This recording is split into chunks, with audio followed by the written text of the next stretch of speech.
Since nutritional supplementation began, the problem of absorption. So many of today's supplements are less effective due to their inability to be absorbed naturally by the body.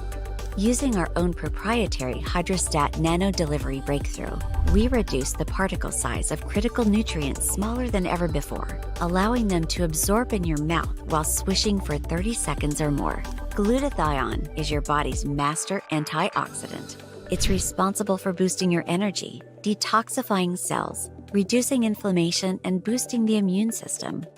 If glutathione is so amazing, why have you never heard of it? Because glutathione is extremely fragile, and if taken orally, it will be destroyed via the digestive process, rendering it virtually useless to the body, until now. NutraSwish applies nanotechnology to achieve maximum absorption. Now, glutathione and other nutrients can be absorbed simply and quickly by swishing in the mouth instead of being destroyed in the stomach. Using this same nanotechnology, we've created the ultimate skincare product, Numi Skin. We've been able to achieve unparalleled absorption for key ingredients, including collagen, hyaluronic acid, and more. Some of the top skin experts in the world work together to create the ultimate blend of skin-enhancing nanonutrients, creating the most amazing before and after results. With our nano solution, you no longer have to wait months to experience the effects of skincare and supplementation. Our customers are noticing a difference within a matter of days.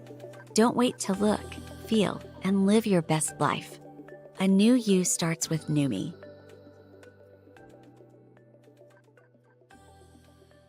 Hi, welcome back to another Dr. Shante video. This video is basically sharing what I do for general health maintenance. Well, in addition to just eating healthy, I take supplements. I take them habitually.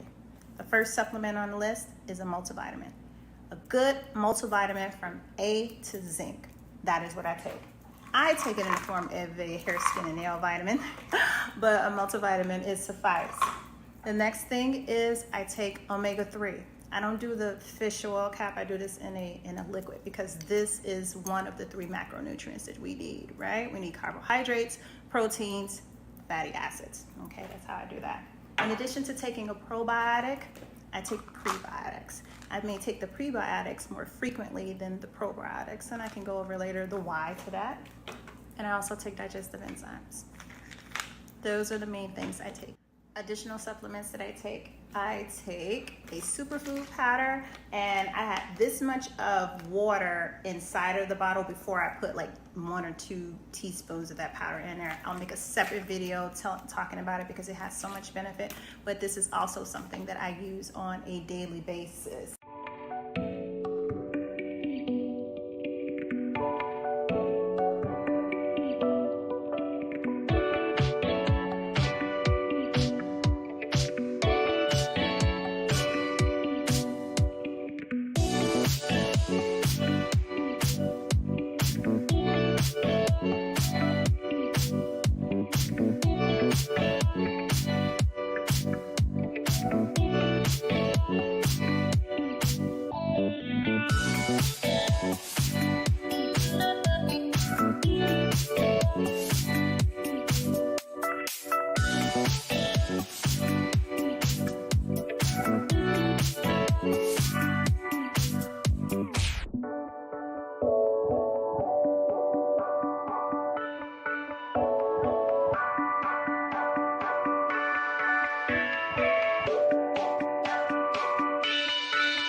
The definition of a holistic view is that all aspects of people's needs, psychological, physical, and social, should be taken into account and seen as a whole. Holistic relationships is leading the charge and sparking real conversations that transcend the ordinary, aiming not only to explore life's intricate facets, but also to inspire positive change and cultivate better approaches to every topic we touch. In the realm of love and relationships, marriage and divorce, parenting struggles and single parenting triumphs, toxic relationships, and the liberating journey out of codependency. Our goal is crystal clear. We are architects of change, crafting blueprints for better, more holistic relationships that stand the test of time.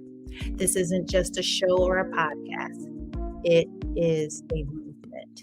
Each episode is an invitation to recalibrate your perspective, to rethink conventional norms, and to embark on a journey towards a more fulfilling life. From the nuanced dance of co-parenting to the empowering pursuit of self-confidence, we are here to guide you towards positive transformation, empowerment of self and others, setting goals, building legacies, and collecting fortune with purpose. Holistic relationships is more than a show. It's a philosophy. We navigate the complex terrain of aging gracefully and achieving optimal health and weight loss, shedding light on compatibility in relationships and imparting wisdom on the art of dating and courtship. Join us as we forge a community committed to positive change, where every conversation is a catalyst for growth, every revelation is a step towards understanding, and every piece of advice is a key to unlocking a more holistic and fulfilling life. Welcome to Holistic Relationships, where the pursuit of better, more meaningful connections begins, and positive change is not just encouraged, but celebrated.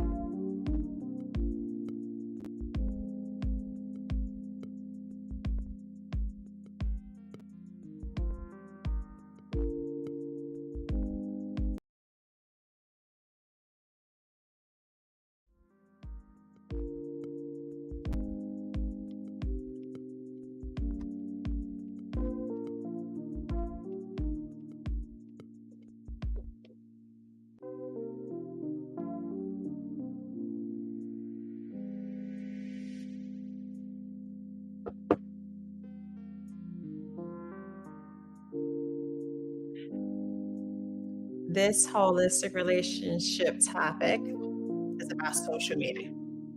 Talking to the young people, Gen Z, when talking about social media, it's not real. It's a delusion. It's not real. People don't live like you're seeing the highlights of people's lives. You're not seeing real life, not all of it. And I'm hopeful that you're not comparing your life to what you see people post, because that is just pretentious. It's not showing us everything, the ups and downs of their life, because there's a lot of people who have a mentality that it's nobody's business, right? So it's nobody's business when you're doing bad or when you're effing up in life, but it's nobody's business then. But it is their business when you want to boast or brag about something you're doing. And it's become a thing that people depend, and I'm not knocking it because I do it as well. If I'm going places and I want to post things, and it's become part of a social norm to do that anyway. So I'm not saying that to say that people should stop. I'm just saying not to put so much emphasis in comparison to what you're seeing, because that's just a moment in time that a person is capturing and putting on their social media page. One moment in time. It's not capturing every moment in time. Again, social media is kind of an illusion. It's not real.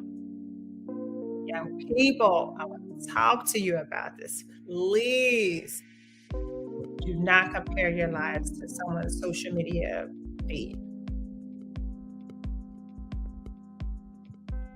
Remember, they're only posting highlights of their lives, not everything that goes along with their life. I mean, why would you? Why would you share to the entire world the worst moments of your life? That doesn't make any sense at all. But just because someone isn't sharing the worst moments of their lives, or some of the worst moments of their lives, doesn't mean it's not happening. Because you want to know what's real? You want to know what's really happening out here? This is not the celebrity feed now. Let's keep this focus on ordinary people, the average person's life and what their life experience is. For some people, it is not popping bubbles and they're just in the club living life, hanging out in limousines and expensive cars and things like those. And of those you may see doing that, they could be fraud.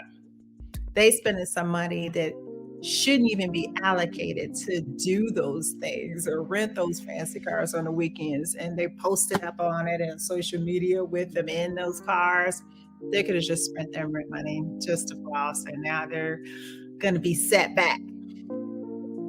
Again, that's another topic, in ways that people are being disingenuous about their real financial situations. So you can't believe everything that you see posted on social media. And again, let me tell you what people are really going through. Let me tell you what's real. Rent and mortgage due at the first of every month. Going to the grocery store because SNAP benefits kicked in. Got that utility bills are due. Phone and internet bills are due. Going to work. Did I mention going to work?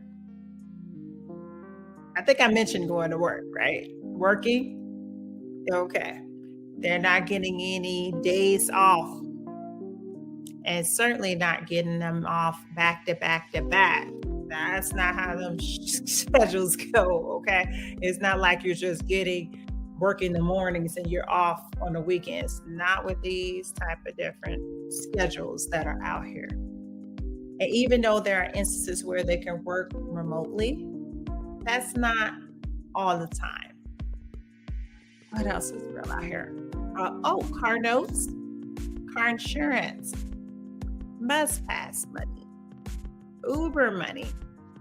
If that's even a thing, I don't even know that people could put Uber on the budget. And we know people don't have budgets. We know they don't. The average person might have it.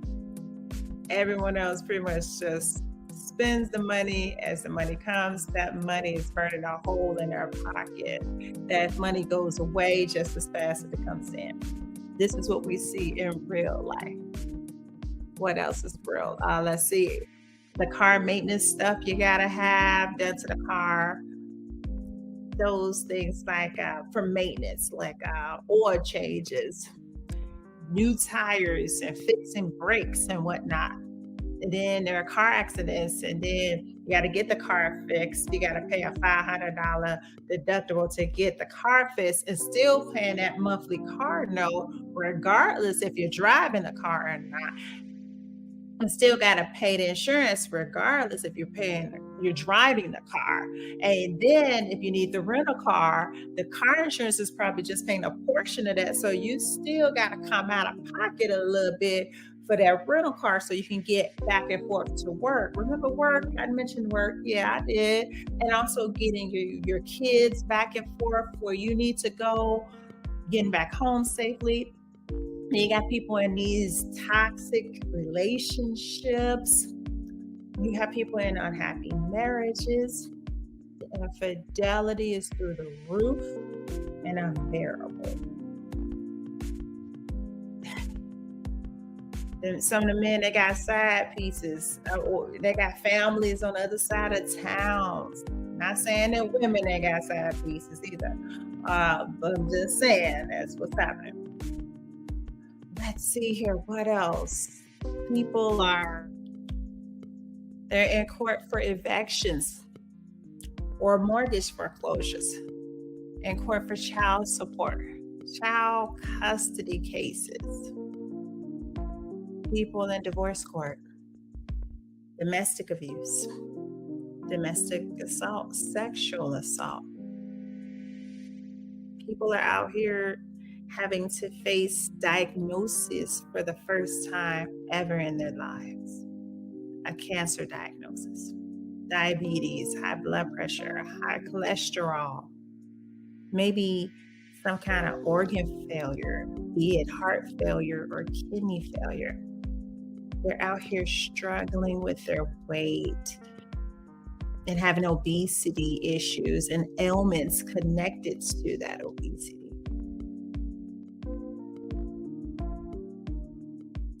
It's those people, maybe it's them that's getting sick, or it's a significant other or a spouse or parent or child or sibling or a close family member, a dear friend. People are dying. They're losing their lives. People are losing their jobs where they're on unemployment. People are out here needing to have surgery. They're going through rehab, physical therapy. People are going through rehab because they were addicted to a substance. People are flunking out of school, be it college or it's high school. People are out here stuck in traffic where they got to commute to work. That's a 2-hour commute to work both ways. They're working all over the place. They're working first, second, and third shift, what we used to call graveyard shifts. They barely have any days off, barely have any food in the house. They're out in bars drinking their sorrows away. Let's see, they're having children, not able to take care of those children, just becoming overburdened, overwhelmed with life. They're looking for love. They're looking for love, may not even be finding love. That's what people are going through. They're out here trying to run for political offices. They're trying to run for other public servant type of positions. They're retiring and then finding out something is going on with the Medicare. Their health insurance is jacked up. They're out here trying to be well. They're trying to make it. Out here trying to co-parent with toxic people. Their children may be acting up in school. The bills are piling up. They out here with OnlyFans pages trying to do something strange for some change. That's what's real. They out here with messed up relationships with their parents, no matter the age. So yeah, that's what's real. Yeah. They out here rounding up money and GoFundMe pages to bury loved ones because they didn't have life insurance. No one in the family line had any type of knowledge or financial literacy, nothing. But that's what's going on out here. It's a little bit more. It's real. And then again, I mentioned before, some people do keep it real. They may show you the good, bad, and ugly, but in most cases, not all the time, you're not going to see that part. But I'm just here to remind you that these are the things people are suing people. They're in court for all kinds of things.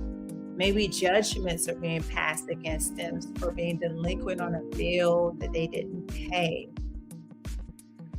Car repossessions. Maybe they hadn't paid that car note. The stress levels are just through the roof because they had now, because that's their only means of transportation. And then if there's two people in a situation where they're working together and ends are meeting the way that they should, yeah, that's what's real. Not somebody's feed where they're just showing the highlights of their life. That is why all that ish needs to be taken with a grain of salt. Don't compare your life to and what you're really going through. And you're really going through on a daily. And you're looking up at this other page and it seems like, or have the appearance that their life is not, no, they're going through. They're going through what you're going through. They're going through different versions and levels of what we're all going through. That is what's real. So if you're seeing all of that sharing and you're someone sitting back trying to figure out your life and you're feeling bad because you're following someone that got 1 million followers, they got all these people liking and clicking on them, that isn't a real representation of who that person really is. It's really that person's representative. It's really who they want to show you who they are, but not really who they are. People are funny like that. And especially on their social media feeds and what they want to show to the world. And yes, it is their prerogative to do so. It is your prerogative to do so. But my message is for the young people to make sure that you're not solely looking at that and you're not taking that to heart. It should be taken with a grain of salt.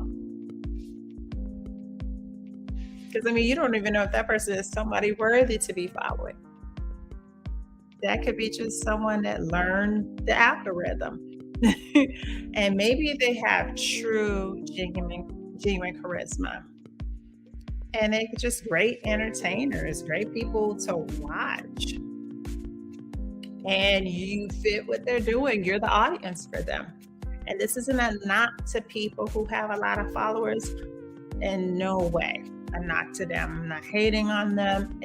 What I am saying to the people who are looking at that, people who are seemingly ordinary people who have a lot of hits, and they may have that little blue mark or that blue circle mark. And of course, the way things have changed with social media, you can't even tell if the blue mark is real anymore, especially when it's not earned anymore. People can buy the blue marks now on some platforms. So again, you see how it keeps coming back to is it real?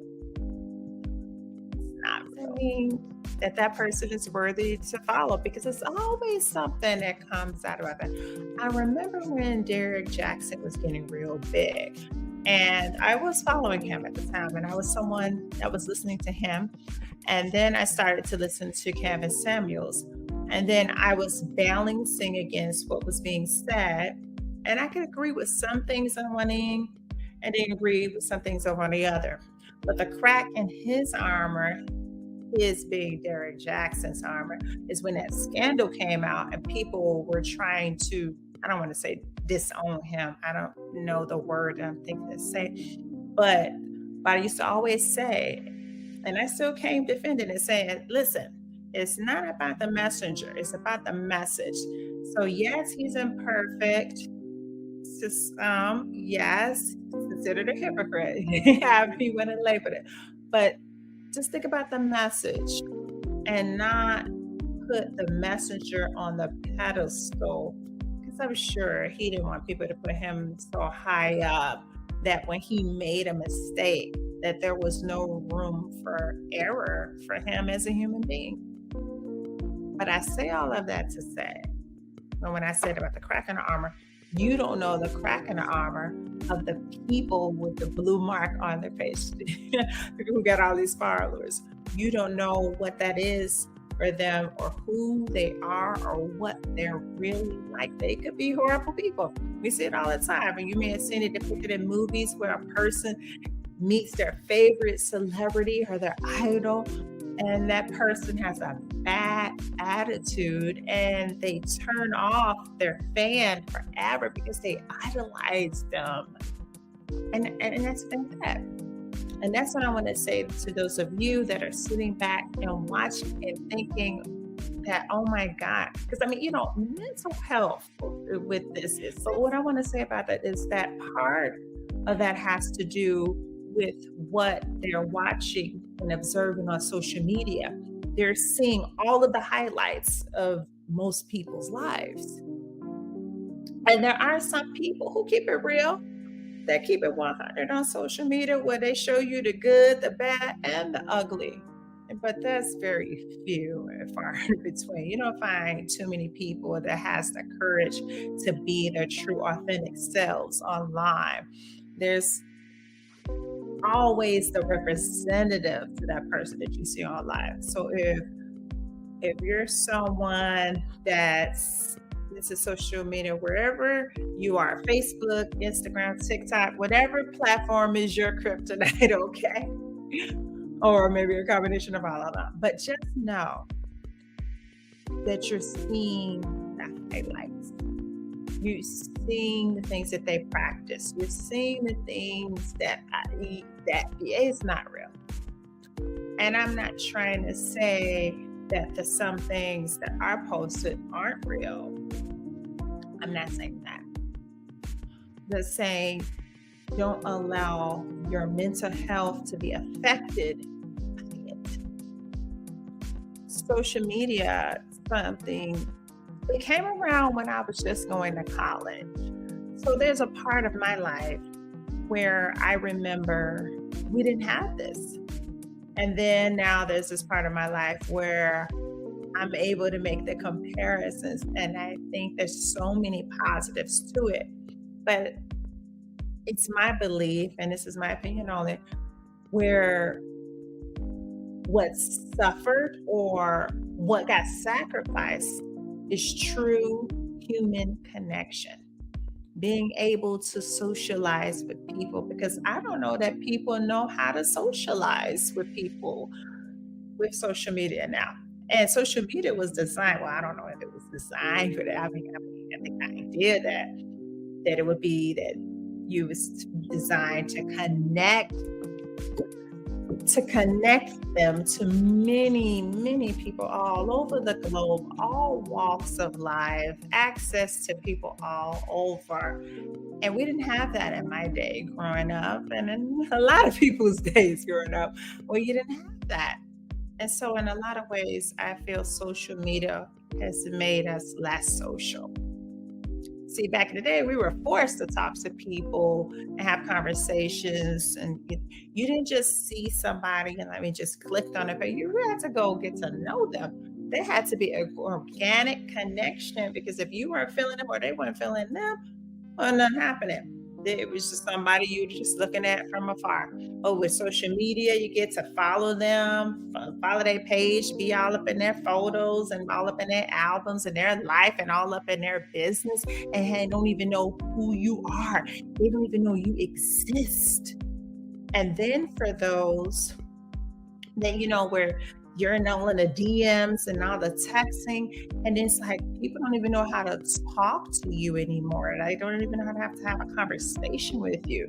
And then maybe they're just not interesting enough. Maybe that's what it is. They just ain't got the swag. Maybe that's what it is.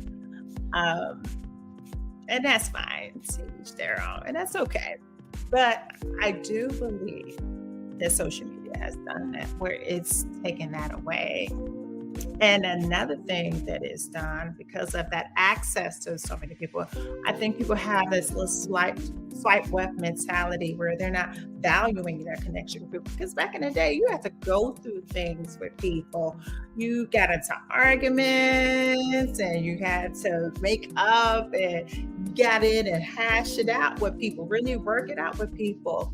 But now it's like, they do something that you don't like and they're like, okay, unfollow, unfriend, swipe left to the next person.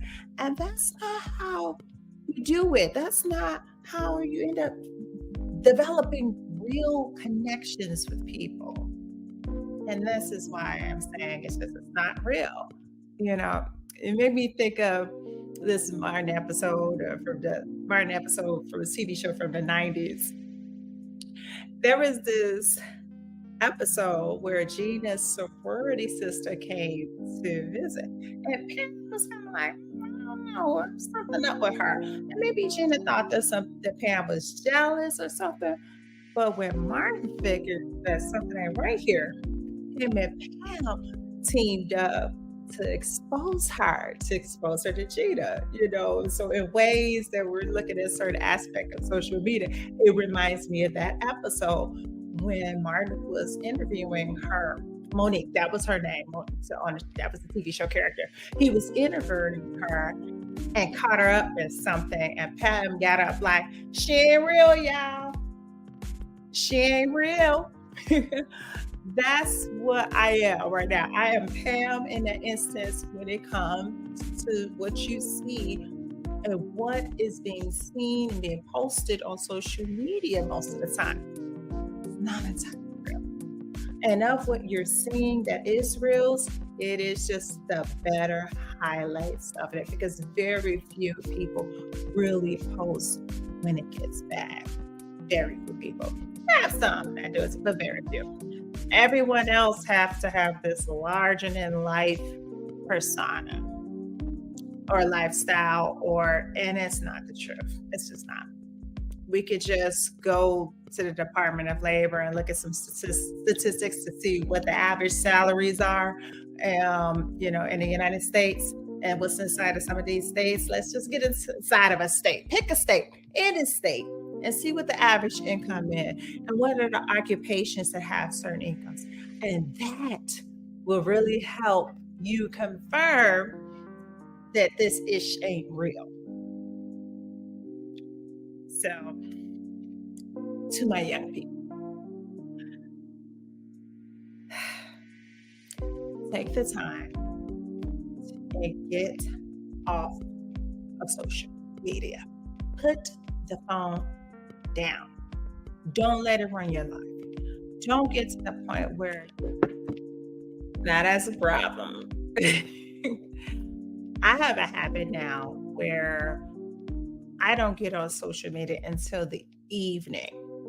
Most of my day has gone by, and that is for me to make sure that I have done the things that I need to do, that I have checked all of the boxes of my to-do list of the day, prepare myself for the next day or the next week if necessary. Let me look at the schedule. Let me look at this planner. Let's see what does my son need, maybe for his school.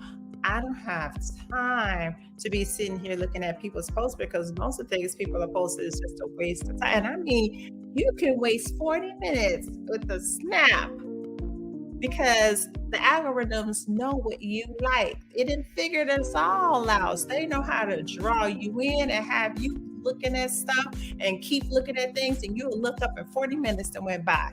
And I remember being backed up back in the day. Okay, and back in the day is just a couple years ago, but now I've been very consistent in my behavior with social media, because now I just don't jump on until a certain time. I got a friend that have called me saying, "Hey, go! I just DM'd you something. Go look at it. Go. It's real funny." And I would have to be like, no. I am not going to go see that. I'm not going to go look at that, because it's not in line with what I need to get done right now. I got things I got to do, and I can't get engaged with this foolery. And I'm sure it is funny. That's the thing. I am positive. I'm sure it is funny, but it's a distraction. It is a distraction to what it is that I need to get done. And I'm pretty sure it's going to be there. It will be there. So I'm like, you're going to be missing anything. It will be there for you to see it later. So why not take care of your business? Do what you need to do. Set some goals. Do a little self-care, a little pampering. Go on and have a nice meal with, and sit down across from somebody, another human being, and turn your damn phone off and have a conversation with them the old-fashioned way instead of sitting there texting, and then the thing that gets me sometimes with the texting is that not spelling all of the words. I'm being a hypocrite right now, right? Where I'll see them where they'll send ND and they mean and, or I'll see a post where it says ND instead of and I'm like, really? You couldn't just put the A in there for the and? Really? Was it really that much work to do? So yeah, I'm being a little hypocrite right now. But really, I'm not the grammar coach. But yes, get off of the phones. Schedule that time for yourself, and so that you can be more productive, so that you can lift your spirits, and then that way, when you're feeling accomplished and you have purpose. One of my favorite motivational speeches, Les Brown, when he said in one of his speeches, he said that you can gain more years in your life with a purpose. When you get up with a purpose. Do you all have dreams? Do you have a purpose? Is there something that you want to do? What is it that you dream about doing? And that's where you start. And your mental health will shift. Now, of course, there's a correlation between mental health and diet too, but that's another conversation, another holistic relationship topic, about mental health and diet. But if you got more productive and you start setting some goals, following your dreams and thinking about what those things are, when you start moving in that way, you will feel better about yourself. You'll feel better about your life. And you can use this word right here, bored. When my son comes and say to me, I'm bored, I'm like, you know what? It's okay for you to know what the definition of bored is, but it doesn't need to be in your vocabulary. I tell you, young people, there's always something to do. There's no such thing as bored or being bored. That's crazy to me. It's stupid. It's crazy. It's always something to do. I'll never forget when I was a part of the Upward Bound program at Chicago State University. This is when I was in high school. I got into that program this summer before high school, but I went through that program and stayed committed to that program. Gave up my Saturdays to be going to classes there, okay? Got on a bus, went all the way south from where I lived, and participated, committed to this college prep program. But the summers were really cool because it was always a place that they took us to, which is always a college tour attached to it. So we go to those exciting places without a college tour or college attached to it. And at first I used to be like, well, man, I would have let just go into the place. But you know what? I could appreciate it now by going to the colleges. But the first summer I participated in it, they took us to Puerto Rico. So we went to the Universidad de Puerto Rico, But, it gave us the moment to experience life somewhere else. And then we had to learn some Spanish phrases and things. But I'm only mentioning all of that to say that one Saturday, I may have been late or something, or I missed my friends, or maybe everyone's at lunch or something. And I don't know where my friends were. But I remember sitting on the second floor of the Douglas Library and near the stairwell. And I was just sitting there by myself. No one was there. So yeah, I was over there in some seats by the stairs. Because I don't think there was a way to go up. Was there a third floor? I really can't remember. Wow. Okay. Not the point. But anyway, I was sitting there, sitting in an area near the staircase. And the program director, Carol Carson Warner, Dr. Warner, Carol, she walked by me and she may not even know that her interaction with me that day and what she said to me, that was a moment of something we're turned on there. She may have never known that it was that conversation that put me on a path. I started thinking and being intentional about what I wanted to do because I wasn't doing anything but just sitting there being quiet. And she walked by me and said, "Hi, Shantae." And I said, "Hi, Carol." And she said, "What are you doing?" I said, "Nothing. I'm not doing anything." And so she's getting ready to walk away into the stairwell or to the elevator, but she was getting ready to leave. But she paused. She turned back to me and she looked and she said, "You know, an idle mind is a devil's workshop." She said, "Have a good rest of your day." She turned and she left. And I sat there pondering on the last thing this woman said to me that day. An idle mind is a devil's workshop. Wow, how profound that was to me as a teenager. I'm a teenager. I was sitting there not even doing anything, just in my own thoughts. And the seed that was planted put me on the track. And I remember in that moment, I said, wow. And I might have taken it literal too. And I was thinking like, wow, because a lot of us come from religious backgrounds and things. And I was like, oh my God, I don't want the devil in my mind or manipulating me in that way. So I may have taken it a little literal, but I did come to learn to understand later in life. How do I want to put this? I'll put it the way that I've come to learn it. And this is another great quote from Les Brown when he says, "When you don't program you, life will program you." And that is, and now that I'm older, I can understand it a little bit better, that if you are intentional about what you're thinking and what you're doing, something can come along and you find yourselves being pulled along, dragged along with whatever nonsense that just happens to pass by. But if you're someone with a plan, a vision, someone who is intentional about your thoughts and what you're going to do, people are going to come and interject and distract you. Distraction is going to always be around. There will always be a distraction. Always an opportunity for a distraction to knock you off your square. That's every day. Till this day, every day, I am faced with a distraction. But I have learned, I have the mental stability now to recognize when those are distractions. But those words, an idle mind is a devil's workshop, it made me start thinking about what I wanted to do. It may have started the whole thing of overthinking too. But what I didn't want was to be easily influenced. I wanted to start thinking, and I can also remember my mother when she used to scold at me. And I would do things and I'm not going to say what she said, but I'll say the ending part. She said, "Shantae, I need you to think. I want you to use your brain. Think before you do things."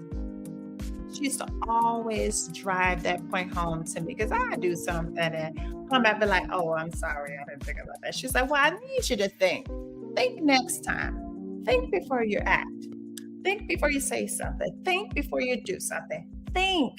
So when you have people, and these are just great people that I've mentioned, it made me start to think. And when you're intentional and you start to think using that brain power we are blessed with, yes, we may have the primitive brain, but we got some other hemispheres and sections of the brain. We got some other stuff that can help us with that. So when you start thinking and when you start being intentional about your thoughts, you can find something to do.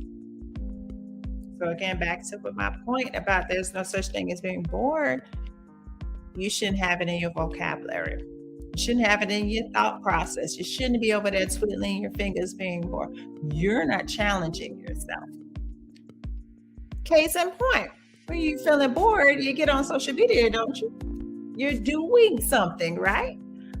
I'm saying choose something else to do. Think of something else to do. Something that's going to be more enriching to your soul, to your life, to get you feeling better about yourself. And that way, when you see all these other, on your news feeds, all these other accounts that are looking as if living large and everything, you'll have more perspective. And reading books, that's something that you can do. Exercising your mind with reading. So take what you see on these news feeds and pages, take it with a grain of salt for the most part. Again, there are some people that are genuinely and authentic about who they are and what they put on their pages. And then some, it's just all highlights, the best parts of their lives, and not every part of their life. So take it with a grain of salt and don't internalize it. Start living your life with purpose. Take a break from it so that you don't have to feel bad all the time, and start training your mind of getting out of that cycle of feeling down because you're feeling bored, and then getting yourself drawn into social media, looking at people that looks like they're doing so much and life is just, I will allegedly do it better than you, but you don't really know that. But you see it, and then you start to feel a certain way. And now, and more is happening to reinforce what you're feeling. So just be mindful of that and be careful of that. Remember, social media is not real, and it can make you less social, even though you have access to millions, billions of people at your fingertips, more than we've ever had in prior generations. But at least before, I don't know, it was all right, with the communication. So take a break from it sometimes. Uplift yourself, set some goals, think about what you dream about, what you want to do, and then go from there and make something that is real for yourself. But that's it for today's holistic relationship topic. Thank you so much for joining. And please, of course, as always, I welcome feedback. I welcome commentaries, opinions, anything that you have for the listeners out there, the viewers and listeners out there that want to add to this conversation, because this is about community. This is about sharing our experiences, sharing with each other, leaning on each other for these things. This platform is here to be that type of a resource for people, to be a ministry to us all. It is such a pleasure to be able to do it. I'm thankful and appreciative of the people who support it, that's watching it, that's contributing to the conversation, just sending in feedback, that's engaging with it. I'm so appreciative of it. Thank you so much. And I will see you at the next Holistic Relationships.